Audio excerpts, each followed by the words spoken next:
My guest today is Jessica Willis.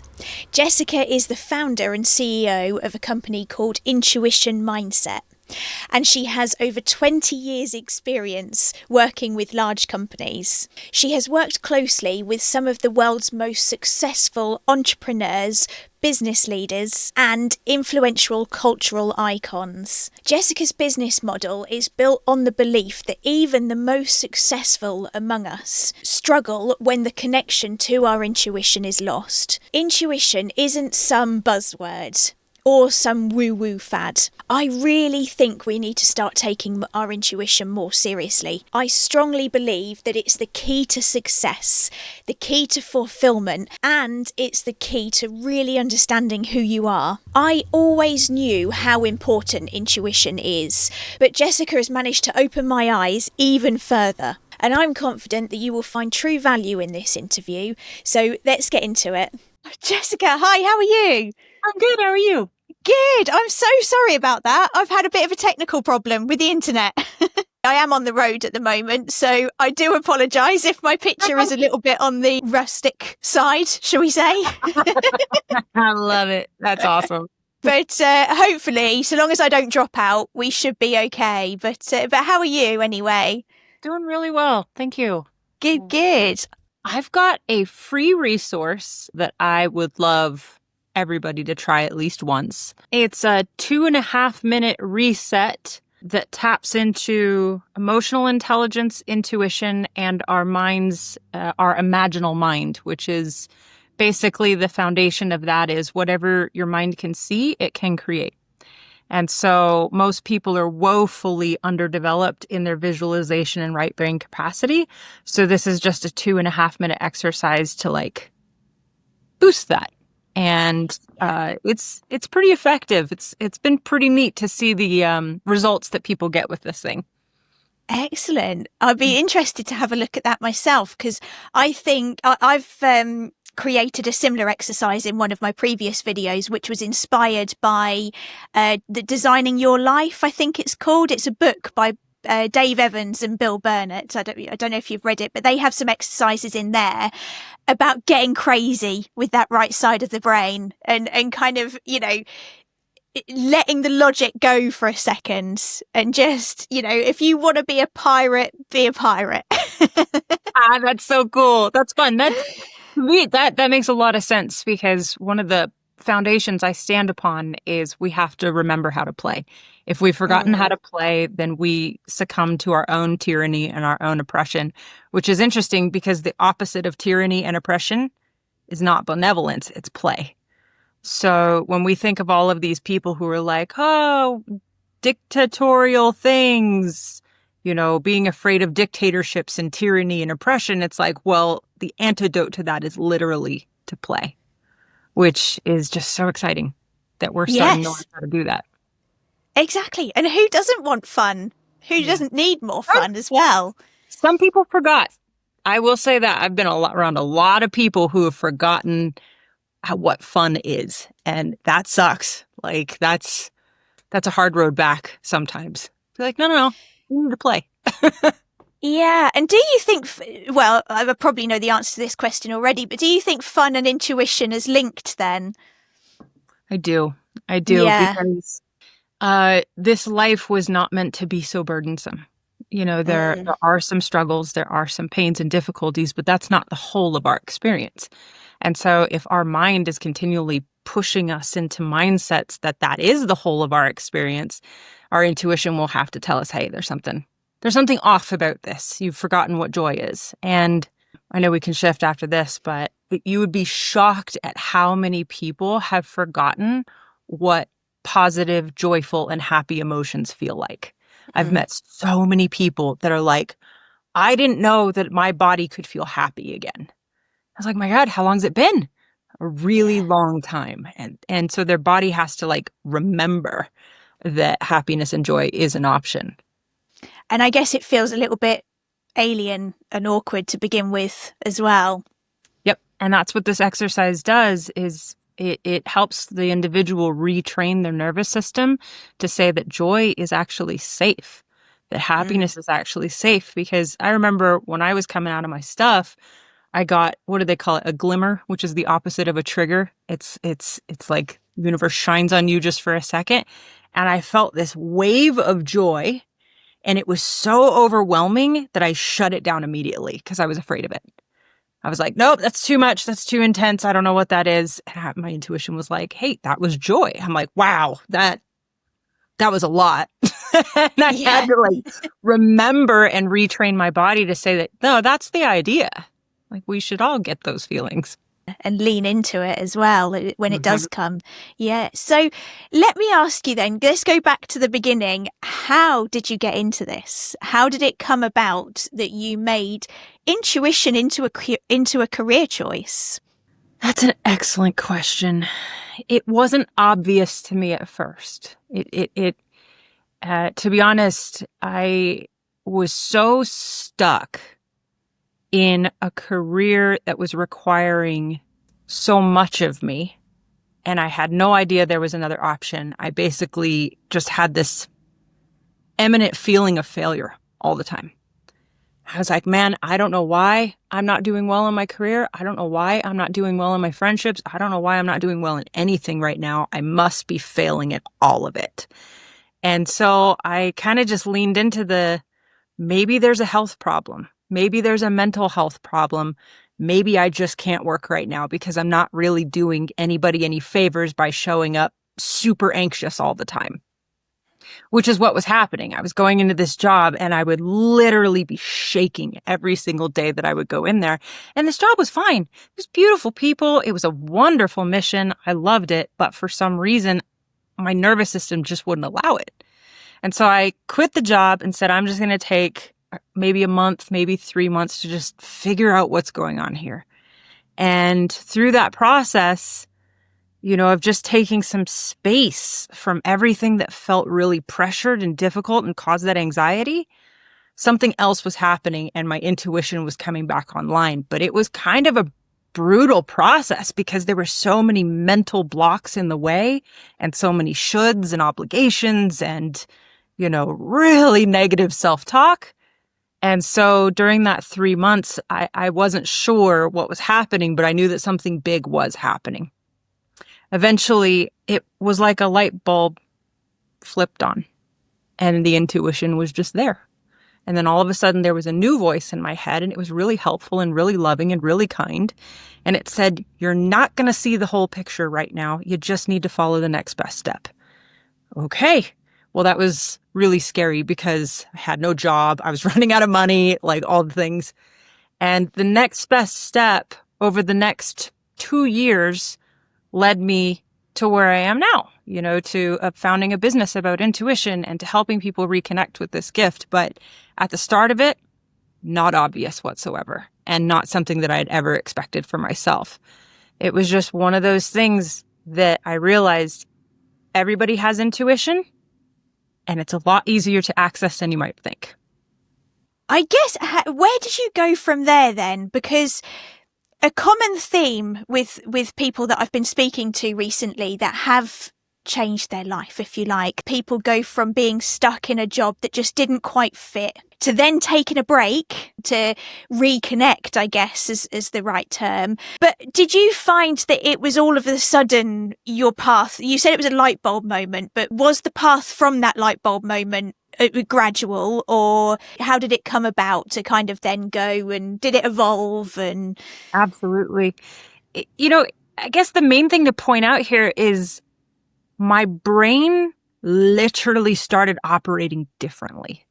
So I started thinking different thoughts and I started processing emotions differently, and everything was just different. It was like I had one way of thinking, and then after this break and process eventually, and that light bulb moment, I had a new way of thinking. In that new way of thinking, there wasn't this tangible goal at first. I was just in an expression. And I couldn't stop talking about it. I couldn't stop telling everybody that I knew about this thing called intuition. I'm like, do you know what it is? Like, it seemed like a mystery, but now it literally won't stop talking to me. And I'm sure I was painfully annoying to my family and friends for a while because it was just this overflowing of this new discovery that I was convinced the entire world needs to know about this. And it eventually settled into not everybody knows what this is and not everybody's comfortable with it.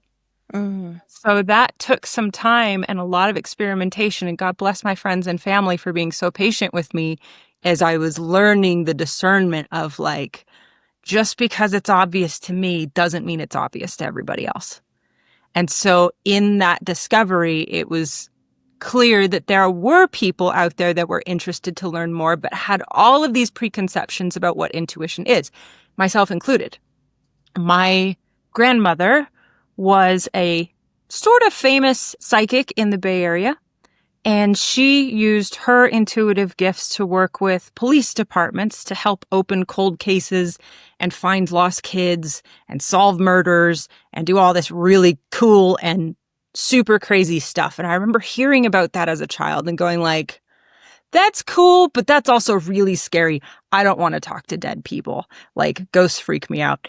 And so I remember thinking like, that's what intuition is. And so as this process of discovering what intuition is and what my grandmother was doing was one piece of that, not the whole, it led me down to a deeper discovery of, oh my gosh, intuition is not some supernatural thing. It's literally designed to be a right brain function of our mind that gives us a more experiential access to the world and to ourselves. And so it normalized over the past few years. And what's really exciting now is that there's leading edge neuroscience and cognitive science that's coming out every single day about what consciousness is and how do we work with our minds in the best capacity. And intuition, I believe, is coming right to the forefront of that conversation because, well, better late than never, especially in the age of AI. True. Very, very true. You've kind of led me on really nicely to the next question I wanted to ask you, and that is, what is intuition? Because what you've just said there, I think we're probably going to have the same opinion on what it is, but I'm interested to hear you go a little bit deeper on that. What is intuition? Where does it come from? Right. So think of the brain in two hemispheres. We have our left hemisphere and our right hemisphere. And the knowledge up until this day said that the brain is split in two different categories, and the left brain's responsible for logic and structure and reason and analysis. And the right brain's responsible for emotions and creativity and intuition. And the research that's coming out by Dr. Ian McGilchrist, highly recommend his everything. He's super smart. He's starting to dismantle some of our assumptions on the left and right brain to say that that division is not entirely correct. Actually, both sides of the brain are responsible for analysis and reasoning. Both sides are responsible for emotions. But the left brain is more concerned with breaking things apart and only focusing on the details. So the left brain is focused on making things as small as possible in order to understand them. And there's a long way around to get to the question, but bear with me. The right hemisphere then does something quite different. And the right hemisphere is responsible for looking things at the whole. So the left brain literally can't perceive the whole. Only the right brain can. So when you think about this in terms of intuition, the way that I see it best is that intuition is the culmination of every single piece of information we've ever experienced in this life. And one of the facts that I love most about our brain is we have a literal universe inside our head. We have 87 billion neurons all firing to create consciousness. With that, I believe intuition is the mechanism that helps organize that information and draws out information on the whole. So intuition is the mechanism that's able to see not only what the left brain's processing with the details, but how do the details fit into the bigger picture? Because what I've noticed of people who are not intuitive, they're kind of lost in the abstraction. When you would ask them, like, how's your life going? Do you feel you have great meaning and purpose and you can see this overarching narrative and just deep, deep connection to life itself? They're like, what are you talking about? That's weird. What does that mean? And it's one of those things that I think, like, when somebody has a connection to intuition, they're able to perceive the whole. They're able to see in more of a complete picture of their own life. So one thing about the subconscious mind that I think intuition really helps with is that those 87 billion neurons have been pulling in all kinds of data since the day we took our first breath. Well, where does all that data go? Where it's put somewhere in our brain, and the way that I perceive it is that intuition's the mechanism that sorts through all that billions and trillions of bits of data and helps us to make sense of our life and helps us to pull down information and conclusions seemingly out of nowhere. But really, it's just the complexity of the mind working at a highly, highly intelligent level. So that's the long answer. The simple answer is intuition is the mechanism by which we can deal with uncertainty with profound clarity. We are, I think, on the same page there. And when you said about being stored in the brain, that's kind of where I see, if there is a spiritual element to intuition, that's where I see it being linked, where we're drawing it from. Because I do agree, everything that you've just said, I do agree. And science kind of backs that up now, as we know. I guess where intuition gets a little bit hazy with some people is people think it's almost supernatural. But I guess the science element is now kind of showing that it isn't. It's just that we're a lot more sophisticated and taking on a lot more information than necessary. Do you believe, though, that there is a spiritual element, or do you think that is perhaps psychic ability and falls into a different category? I think it falls all into the same category, and magic is just science we haven't proven yet. So, in terms of intuition and the supernatural, what's so interesting about this is AI, in a very backwards way, is showing us what intuition is, because AI will never be able to replicate intuition. And here's why. And this comes from the founder of DeepMind, an AI company. AI pulls upon a set amount of data. So no matter how complex AI can get, all of that data is contained within a given set. It's like here's all the information that AI is pulling from, and it's making all kinds of connections within that. Intuition is literally the ability to pull from outside of that data set. So where I think people get sort of this supernatural inclination as to intuition with the human mind is we have our data set in here, everything that the logical mind and the subconscious holds and everything. Okay, like this is the universe inside our heads. This is what we've got. And yet when that epiphany or that intuitive insight or that nudge comes through, it comes from outside of what we can currently perceive. So it comes out of nowhere and then boom, that's an intuitive insight. So does that feel supernatural? Yes, because I think a lot of things within this universe we don't fully understand yet. And to say with absolute certainty that we do is hubris, in my opinion. But at the same time, we're learning at a very rapid pace as to the immensity of the human mind and why AI is pretty cool. It does not represent the pinnacle of intelligence that I think that humans are capable of, because we have this intuitive capacity, because we can pull outside of our current data set.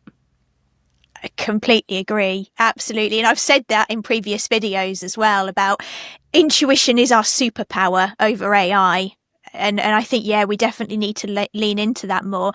And it's so interesting that you're so interested in AI also, because I think I'm both fascinated and terrified by it, I think, in equal measures, because there is undoubtedly a lot of power that could come from AI over the next 10, 20 years. God knows where we'll be with this super intelligence that we're working towards making. But as you quite rightly say, unless it becomes sentient, it won't have intuition. How do you integrate AI into your kind of life at the moment, and what are you recommending for your clients in terms of what they do? I mean, are you seeing fear in your clients from AI at the moment? Perhaps fear that their jobs might be taken, or fear of uncertainty? And what are you kind of recommending for them at the moment? I think it's all of the above. And, you mentioned fascination and a bit of anxiety in equal measures. I genuinely think that's wisdom, because we have a very narrow path in front of us that will allow AI to integrate well into our society. And we have other paths that are much bigger and much easier to get to, where this thing kind of spins out into chaos, or we've accidentally outsourced way too much of human function to an algorithm. So if we're to stay on the narrow path, it requires a respect for the technology, a fear of it, definitely, and a deep and sober discernment as to how we're going to integrate it into our society. But in terms of my clients, I think it's a wonderful tool for exploration on the initial, that with one well-crafted prompt, a mountain of infinite creativity can be returned in less than 1 second, which is pretty cool. And the thing that I like most about AI and large language models, to be specific, LLMs, is that it's highly dependent on the quality of your prompt, which to me is just so apropos of how we on some levels are designed to integrate with our own minds. And so, the quality of our lives and the quality of our discernment depends upon what kind of questions we ask ourselves and what kind of questions we use for personal discernment. So if AI is training us to get really specific with our questions and really precise with our asks, then great. I think it's wonderful as a tool to help us determine what we really want. And what I also like about AI is it's starting to create an infinite renaissance of creativity. And if you remember, the Renaissance was like, we had the Dark Ages, and then as we were coming out of the Dark Ages, all of these different modalities started blending: philosophy with math, with engineering, with art, with architecture.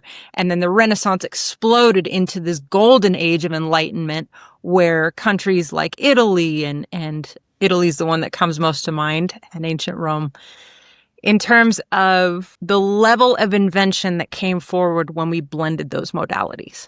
The Da Vinci's and the Michelangelos and all of those eras.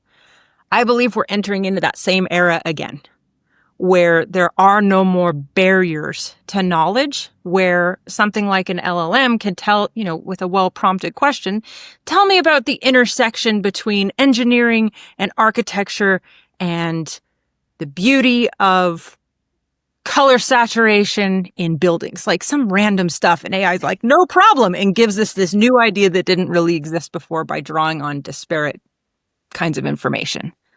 So with all of that, the sky's the limit here in terms of what we can create. And if we need a large language model to just show people that there's potential in limitless creativity, then so be it. But again, with sober discernment as to how far we allow the algorithm to do the work for us. I think when you put it like that, it makes me quite excited about it, because it's pulling out the good side of humanity. It's going to force people, I guess, to confront, do I want to say confront their lives? It's going to hold up a mirror to a lot of people, isn't it? And say, look, this job that you've done, perhaps as a lawyer or a doctor even, a lot of people have that as their main identity. Because especially doctors who have trained so hard and worked so hard, I can understand from that point of view that it would be quite scary, but I guess that's where people are going to have to look at their identity and start asking some uncomfortable questions. What do you think on that? Absolutely. I think the thing that I find most alarming is the speed at which AI can take over complex jobs like a doctor or a lawyer or things like that. Now, we're always going to need human discernment in something like medical science or even in legal cases, because to leave things solely to the letter of the law or solely to what should be possible in the human body, we might miss something very, very important there. But the speed at which AI is asking us to confront the evolution of these roles is shocking. And there's no better time than now, I believe, for people to understand that the immensity of the intelligence and the intelligence potential we have in the human mind does not have to be outshined by a machine quite yet. Hopefully ever, but for right now. So with one of the things that I would love to see somebody at a PhD level way smarter than anything I could ever do is do a study on the human mind of pre-intuition and post-intuition. I would love to see if IQ actually goes up, because from my experience, when intuition's unlocked within a mind, wow, the capacity for new and novel insights goes through the roof. And the capacity to have this consistent muse and the consistent new way of looking at things, it's literally limitless. Now, can AI mirror that right now? Yes.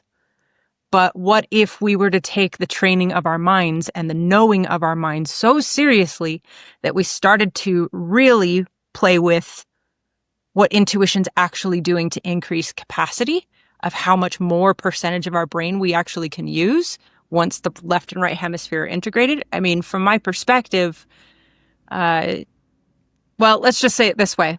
I read a statistic that says there are more neural connections happening in one human mind than all of the particles in the known universe right now. I say those words, I don't really understand them, but I know it's really big and really complex. Yeah. That's the potential. How do we harness that? And that is what I believe intuition's the mechanism to get there. Yeah. Yeah. And it's interesting you say about it increasing IQ as well, because I can see how it would automatically increase emotional intelligence. Yep. Are they linked? Would you say then that that's linked if you're growing your emotional intelligence? Because in my view, it's the emotional intelligence that's the important part. As for us to evolve as human beings, it's the emotional intelligence that I think we need to kind of expand on and lean into more. Yeah, you're absolutely right. And in all of my years of research with helping people meet their own intuition, it starts with emotional intelligence first. That is the pathway. And to me, that makes a lot of sense in that the right hemisphere, while it is not the only seat of emotional intelligence in the brain, it's a large part of it. And so if intuition's going to be linked to more so to the right hemisphere and being able to see the whole, then emotional intelligence becomes the gatekeeper to that level of understanding.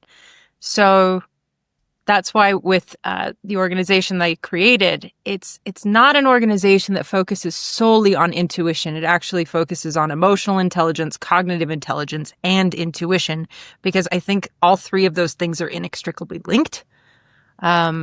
But understanding how one's emotions colors the entire way that we perceive, it's huge. It's huge. Imagine the potential if we learn to use our right and left brain together in harmony, in not necessarily equal measures, but understanding when we need more of each other. We'd be unstoppable. Those are people I would follow to the ends of the universe and back, because those are the people that I think are not just so focused on the tiny, minute, disparate details of life. They're focused on the bigger picture and would ask questions of AI. Sure, this is great technology now. What's it going to look like in 200 years? That's big, look at the whole kind of question. And emotional intelligence would ask us to use discernment to ensure that we're not getting carried away by our emotions. What's interesting about emotional intelligence is also understanding that frustration and anger are largely domains of the left brain. And when we think about the left brain and its ability to break things down into bite-sized pieces, it also has the tendency to break things down too much and become overly obsessed with the details and try to push through things that aren't really working instead of taking a step back and saying, maybe I shouldn't bang my head against this one wall forever. So frustration and anger should be indications that we might be overfitting the data, that we might be over-processing the mind into oblivion. And the right brain and its emotional intelligence would say frustration and anger are not something that we have to grind and push through, but maybe reframe, take a step back, take a break, and see what kind of new insights come from that. But in my experience, especially working with a wide variety of professionals, that's not what we're taught about frustration and anger. We're taught to shove it down and push through at all costs. And from my experience, that actually makes us less intelligent than more in those circumstances. I would agree with that. I think it squishes the emotional intelligence and then in turn squishes your intuition as well. Because I think when I was a lot younger, I look back now and I believe that I had really good intuition, especially when it came to other people. But I didn't see it as intuition then because I didn't know it was. I just thought I was quite good at working people out, figuring out which people that you could trust and which people you can't. But then when I started working in corporate, I don't know if this happened gradually or if it was all of the sudden because I didn't notice it. But one day I realised I had none of that intuition that I used to have. People could act in ways and behave in ways that I just wouldn't see it coming. And I remember being I started in corporate when I was in my early 20s. So I'm thinking like late teenage years up to early 20s when I did have this intuition. And yeah, now looking back, I can see that it then stopped. But I didn't recognize it had stopped. And it was only after taking a break away from corporate, deciding what I was going to do, going back to that, having a break, which seemed to be a common theme that I've spotted around other people that have done this as well. It was only then that you start to get it back. But how would you, because I don't know how I got that back. So it kind of just happened. Where do you start with people that recognize that they need to get more in tune with their intuition? Yeah, it's always going to start with the emotional intelligence. And so when I start working with people, the first thing that we do is try to identify their relationship with fear and their relationship with doubt and their relationship with control. Because in my experience, fear, doubt, and control are the three biggest blockers to intuition, and they're quite hidden at first. We don't realize how much our minds are under the domain of fear and under the domain of doubts and under the domain of control until we shine a flashlight on it and say, how many thoughts do you think that come from a fearful place? Well, I don't know. So we start paying attention to the voice of fear inside that individual's head. When you focus on the emotion of fear, even for just a few moments, what do your thoughts start turning into? And when somebody starts to observe it, term called metacognition, thinking about thinking. So when someone starts to observe their thoughts and like, man, whenever I feel afraid, my thoughts get loud and pressured and they spin in loops and it talks really fast. I thought that was just how my brain worked. It's like, well, no, that's actually the emotion of fear that's taken over how your thoughts think right now. And then we do the same process with doubt. Okay, focus on doubt. What are some doubtful thoughts that you think on the daily basis? And they go, I actually thought that was just me critically thinking. I thought that was me being logical about my future, when actually it was just doubt in disguise. And then control is one of these more difficult ones that people hesitate to address, because when we say, hey, you might be trying to control a little bit too much in your life, What are things that you're actually in control of? And we think this list is really big, and it's actually this big. And it's how we show up, what thoughts we allow ourselves to think, and how we manage our emotions. That's really what we can control. Everything else is pretty far outside of our own domain. So when I work with people and just getting them to discern in a very practical way, when your brain's under these influences, what's your experience like? And would you be willing to just put those things down for a little bit? Fear, doubt, and control. So they start to experiment with that. And then all of a sudden, in my experience, the right brain starts to take over. Because fear, doubt, and control are really big attempts to manage all of the details. And when our brain just lets go of that part, then the right brain starts to become more prevalent. And people, again, they take that break from their career.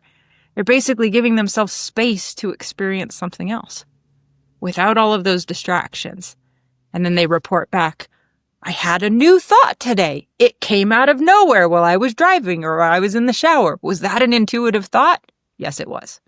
So that's the long and short of how people can get started with something like that. I think that perfectly explains probably why I lost intuition working in corporate then.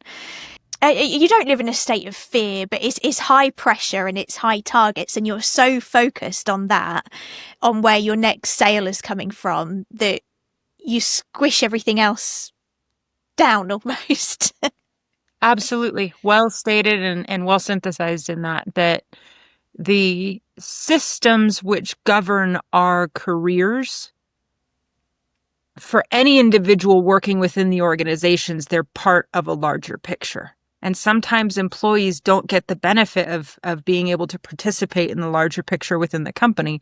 They're just seeing their own contribution, and input equals output, and their minds and their view becomes quite myopic.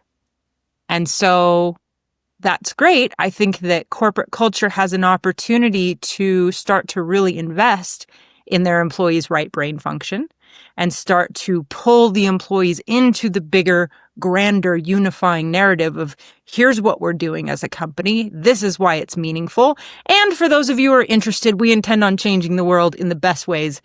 Do you want to participate? And I think all of that would create sort of a different level of creative engagement where people don't have to whack off half of their brain or lop off half of their brain in order to participate in a corporate mission. That's interesting. So there's even room for expansion and redirection from intuition within corporate organisations as well. So you've worked with corporate organisations on this, haven't you? Quite a few, yes. So how do you go about getting them to integrate intuition? Or is it intuition specifically, or is that part of a wider framework? I think initially it's part of a wider framework. At a macro level within an organization, we would want to focus on the qualities of emotional intelligence and creative input from an organizational perspective. So EQ, rightly so, is going to be one of the fastest growing domains in business development or employee development in the years to come, because of the fact that emotional intelligence is responsible for over 58% of an employee's career success. So over half of someone's success is dependent on their emotional intelligence. And 90% of top producers have a very high emotional intelligence. So there's a bunch of different domains to EQ. And what's so funny is that there's this statistics, very famous, that show of hands, how many of you think that you're emotionally aware? And you will see 95% of the hands go up in that room. I think I'm very emotionally aware. What the statistic actually comes down to is something staggering, like less than 25% of people are actually emotionally aware. And I think the disconnect for that is we're aware of our own emotions to a point. We're aware of the stuff that's going on within us that's quite uncomfortable. What we're totally not aware of, by and large, is how our emotions affect other people and the people around us. And so when we say, how self-aware are you? It's like, yeah, you're aware of yourself, but are you aware of how yourself affects everything and other people around you? That's where I think there's a much opportunity to grow and evolve within our business structures. But then in terms of emotional intelligence, that can morph into creativity. That can morph into, hey, you're invested in your job in the day-to-day. You're in all the nuts and bolts and all the things. Employee A, what can we improve? And you just start asking those questions of employees to start to draw out the best of their creativity. And instead of an organization being afraid to harness an employee's creativity, it's an invitation to say, man, we have an opportunity to really innovate something brilliant here. Creativity, I think, is one of the keys to fulfillment, I think, in life. Do you think that creativity and intuition are inherently linked? Absolutely. Unequivocally, inextricably linked. Because I think that creativity is another thing where I'm not 100% sure on the source, but I do know that it's not something, again, going back to AI, that AI can replicate, because creativity seems to come from a different sort of place as well. And creativity in all senses of the word, it cannot be replicated by AI at the moment. I mean, I don't know if it ever will, but I can't see it happening at the moment. So from my experience, just since I left corporate and kind of building a business for myself, creativity has been at the heart of all of it. And whenever I feel stuck in a certain direction or, well, yeah, just stuck in general, I guess, it's because the creativity isn't flowing. How would that be linked to intuition, do you think? Are they part of the same thing? Absolutely. I have a good friend and executive coach who says that when the brain only has two options, when it's binary, it's this way or that way, and that's it. That's all you can see. That's a clear indication that mind is stressed. Because when the mind is in an unstressed state, it knows there are not two options. There's actually infinite number of options. There's 360 degrees of options in any direction.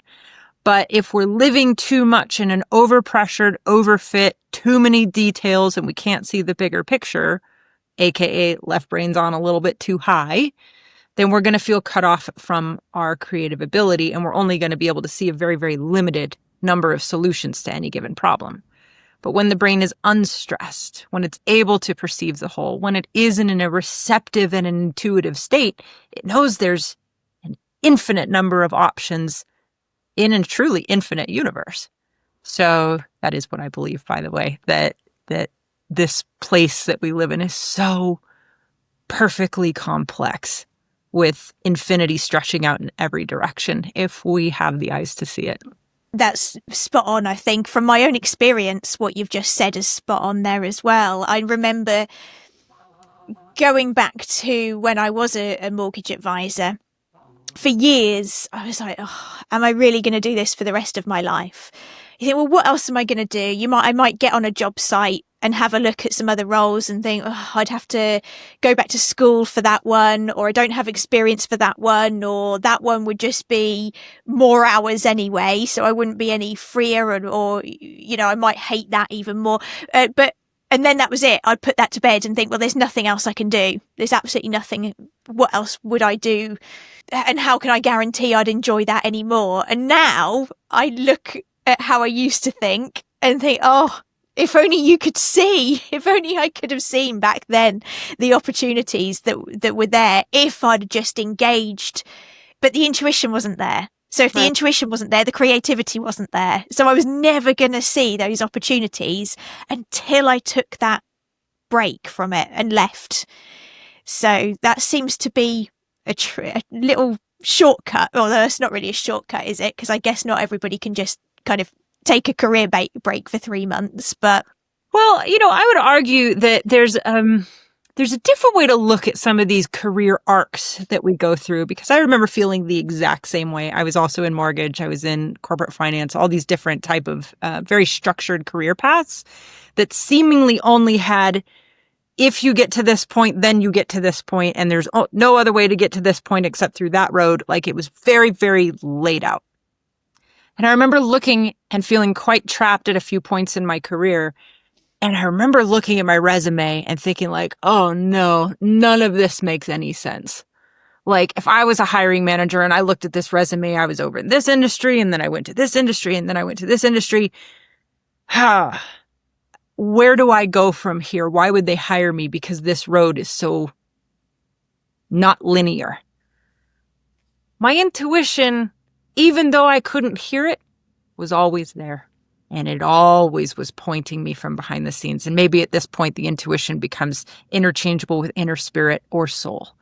Because where I saw disconnected, disjointed paths, once I got to my calling, which was teaching people about intuition, I looked back on my career and went, every single point was needed.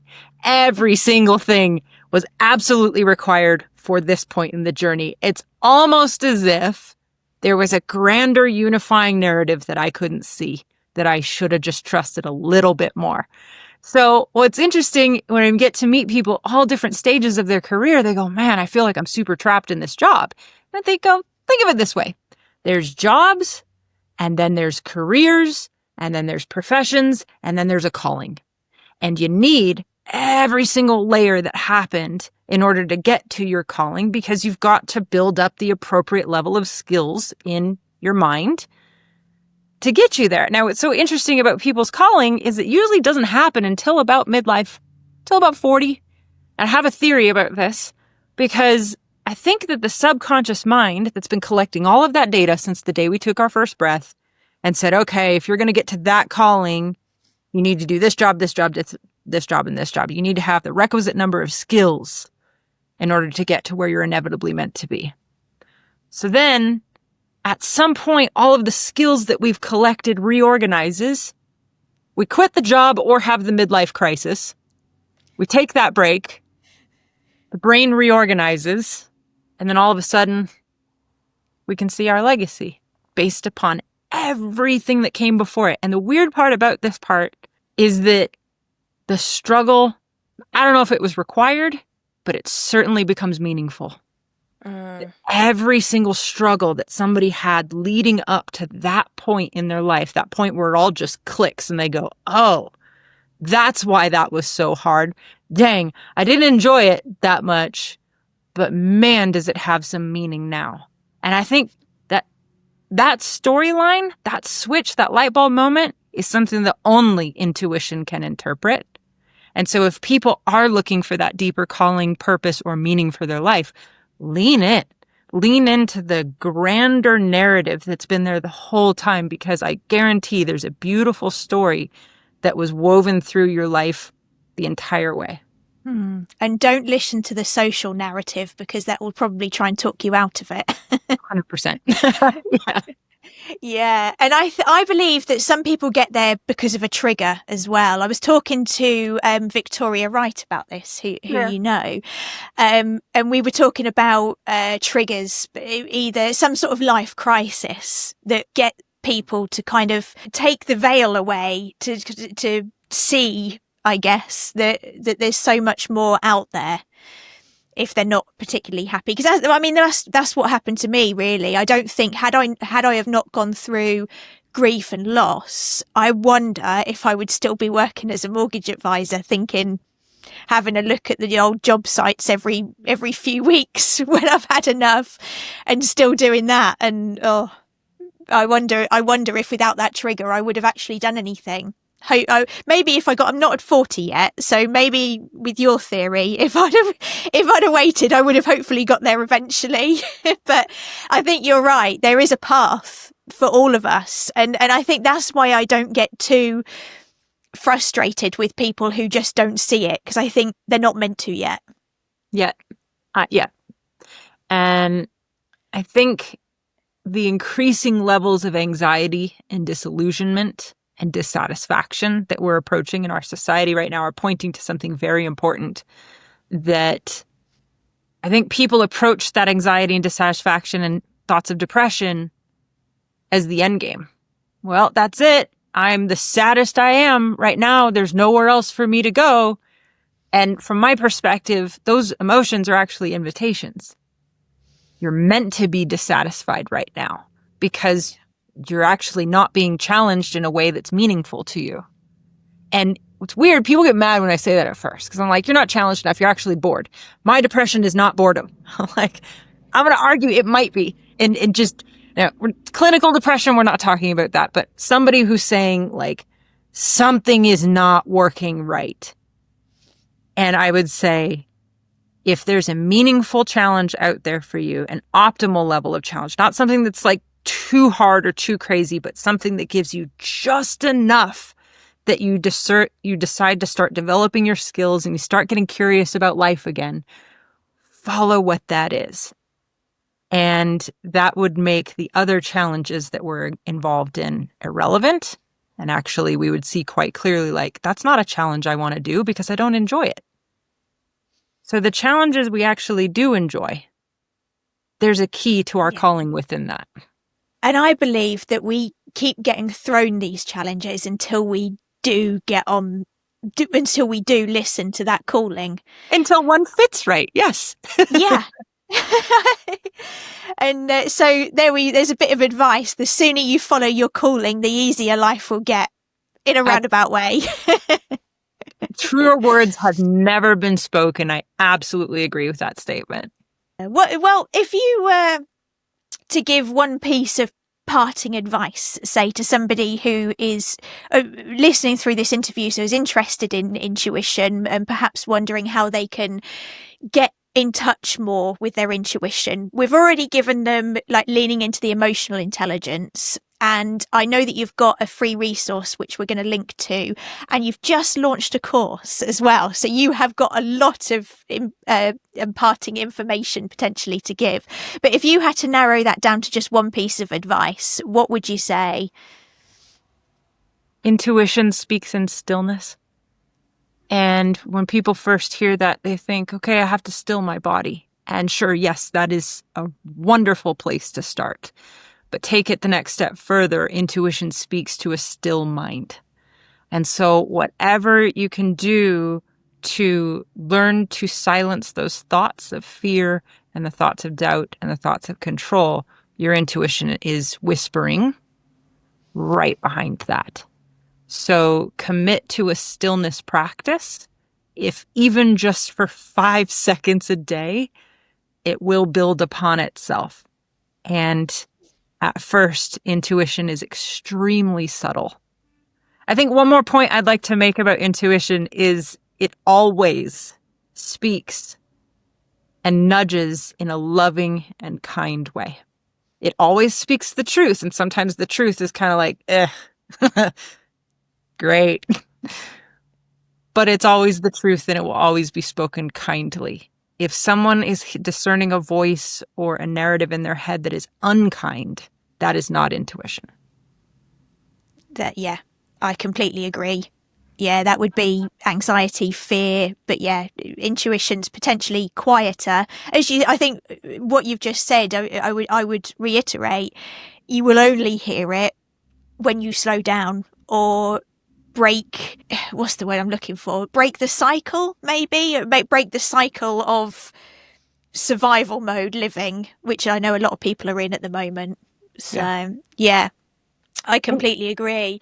Well, Jessica, thank you very much. And I will leave a link down below to your new course, which is something that you've just released recently. Is that right? Just yesterday, yep. Sure. The course that I just launched is called. And it's a blend of emotional intelligence, how to get to mental clarity, and how to be introduced to your intuition in order to learn what's calling you next, or maybe even discern what your big life calling is. It's a series of pretty bite-sized sessions designed to unlock the mind to hear and to discern what might be calling someone next. Thank you very much for coming on. I could carry on talking to you forever, but I don't want to make this episode too long. But I would love to get you back on to discuss this again. So thank you very much. Carly, thank you so much for what you do, how you inspire people, and thanks for having me on today. I really appreciate it.